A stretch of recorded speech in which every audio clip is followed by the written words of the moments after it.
தள்ளி போய் பார்க்கலாம். 10 வருஷத்துக்கு பிறகு இப்பதான் இப்படி மழை பெஞ்சிருக்கு. 15 வருஷத்துக்கு பிறகு 15 வருஷத்துக்கு முன்னாடி ஒரு மழை பெஞ்சிருக்கு.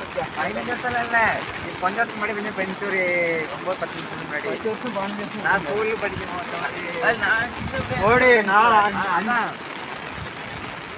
நான் சின்ன